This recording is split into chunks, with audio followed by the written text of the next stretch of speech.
Okay, you guys, what is up? The King of Lightning is here today to do Magi, the Kingdom of Magic, episode 1, 2, 3, 4, 5, 6, 7 review.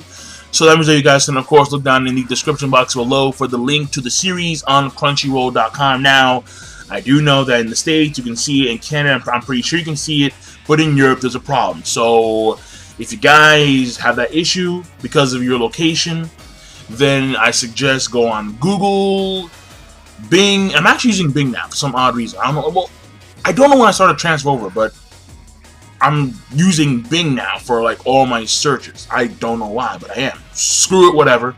Or Yahoo. So use whatever and type in Magi, the Kingdom of Magic, episode 7, end of story. Now, and you can watch it free online, like everyone else does. Or you can buy it when it comes on DVD. When, I think Aniplex release it, whatever. Either way, you can do that too. Now, that being said, this week's episode, Magi, it is the party. It is where Alibaba, Morgiana, and Aladdin go their separate ways. And, of course, Alibaba, we know that he is going to the Lem/Rem Empire, whatever you want to call it. Morgiana is going to a country that's actually below the Lem Empire, from a geographical standpoint, and she actually gets a backup household vessel, which was a really smart move on Alibaba's case. Very smart move, because she is literally going in uncharted territory. She has no idea. There could be three-headed bears. That's scary shit, man. Three-headed bears. There could be like 5-foot-tall pumas. I don't know. All right, there could be land gators. She's going to uncharted territory, alright? Land gators. Oh my god, Crocodile Dundee couldn't fuck with those guys. And, what you know, they are, they good. Oh my goodness, of course. I mean gators that stay on their feet. Those kind of gators, that's what I meant. Because obviously, crocodiles and alligators, they can go on land, they can, do their thing, whatever. Moving on. Basically, she has no idea what's there. So in case she does, because I don't know what would happen if she didn't have a backup household vessel. Like maybe the household would return to Alibaba until she actually gained, or until she spent a long time with a certain metal object. I have no idea. But regardless, she has a backup one, and she has to spend some time with that object on her. So in case her chains do wind up breaking at some point in time, she has a backup, and that essence of the djinn will go into that metal object. So that was a very smart move on his part. And then of course Aladdin, he's going to Magnostadt, and he actually winds up hitching a ride on this cart, on this horse and buggy. Well, not hitching a ride, but he actually pays for it. And because he has a lot of gold from Sinbad. And unfortunately, it seemed as if like Alibaba didn't understand, how to financially organize your money. And he just had this bag of gold. He's like, hey, money. And the guy's like, yeah, come right in. So I'm like, ah. But regardless, winds up being there. And he actually has a travel buddy. And that's Koha and his girls. And of course, Koha being the cousin of Hakuryu, because they're all the Ren family. And they end up being attacked by bandits. And this sick fucker. Now, the reason I call him a sick fucker is because A, he enjoys the fact that he is cutting up these bandits. He loves seeing blood. His girls love seeing blood. And B, it was the initial strike. I was like, oh, no. The first dude he took out, the first band he took out, he cut him dick up. You don't cut a man dick up.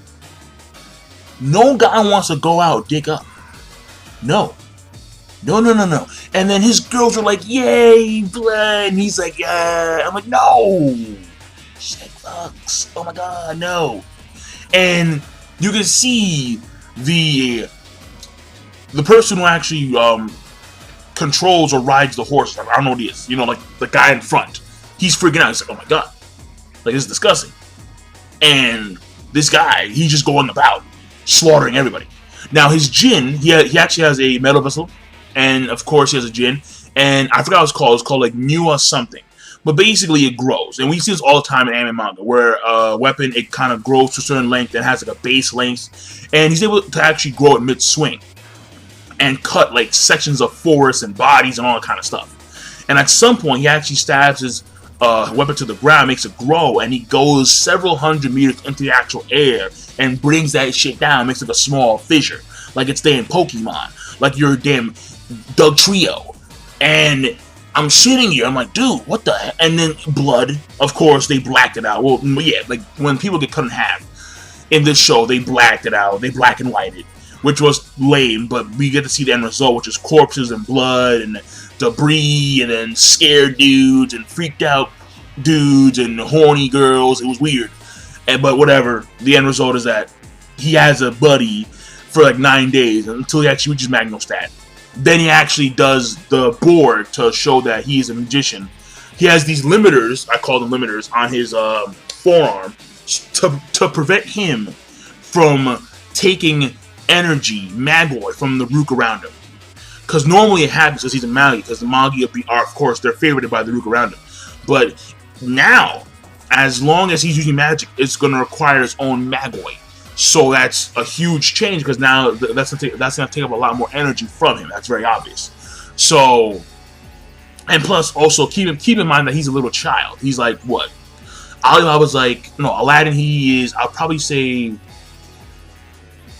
12, 13, 14-ish. So basically, because he's at a young age, he doesn't have that much energy stored in his body, or he can't store that much energy, basically, because he's very small and, all these factors. But regardless, now he's using all Magoi, and he's actually in Magnustat. That's very good. Or he's getting there. And we see this like meeting taking place between Koha and the dean of the Magnustat Academy. Now, that was the main parts of the episode. I mean, at the beginning, there was a part that I did like a lot because it was funny as fuck. Because they go to the red light district, and Alibaba, of course, all these girls around him, but Aladdin is the one he's the quick shot dude, alright, man? He's literally, pickle bitties, and he dives in. He literally dives in.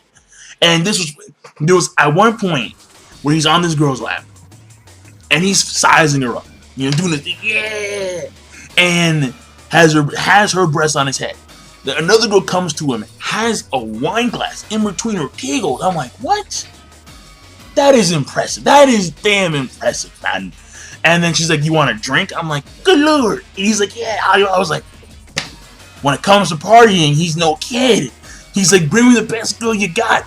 And I'm like, oh, sweet mother of Neptune. This is one ugly bitch. I mean, we're talking about a girl who has her nose broken like 3 parts. She's muscular, and then her chest muscles are so defined, where her breasts are like this far apart, and you're like, what the fuck is happening? And then he's like, have we met before? She's like, you trying to seduce me?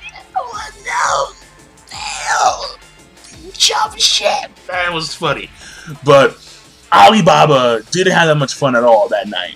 Especially when it came to that seduction time, or the the pleasure time, whatever it's called. And Aladdin, he had all types of fun. So, but that was good. That was very funny, in my personal opinion. Morgiana is still pissed, and she's still thinking about Hakuryu. She really is, because Hakuryu, again, that proposal stunned everybody, and especially her, obviously. And given the current situation, even though she has this admiration for Alibaba, you can kind of see now that Hakuryu is like in the midst of all this when it comes to her emotions, her feelings, and how that plays out. We'll see in the future. But overall, the episode, it was a good episode. It really was. The animation, of course, was on point, especially when it came to the actual fighting with Koha. Because Koha, he's devastated. He's devastated. One of the princes of the Ko Empire, obviously. When it came to story progression, massive. Well, there was a lot, pretty much. They did part ways. Everyone's now going their own separate ways. We're following the main character, Aladdin, as he actually gets into the border area of Magnustat. And he's on his way there, as we speak. And, of course, again, Alibaba, he's going to the Lem/Rem Empire. Morgiana is going to this place, but underneath it, when it comes from a geological standpoint. And now we have Aladdin for the first time requiring his own Magoi to perform magic feats. which will be a lot more difficult when you consider the fact that the Rook are no longer giving him Magoi. So we'll see how it plays out.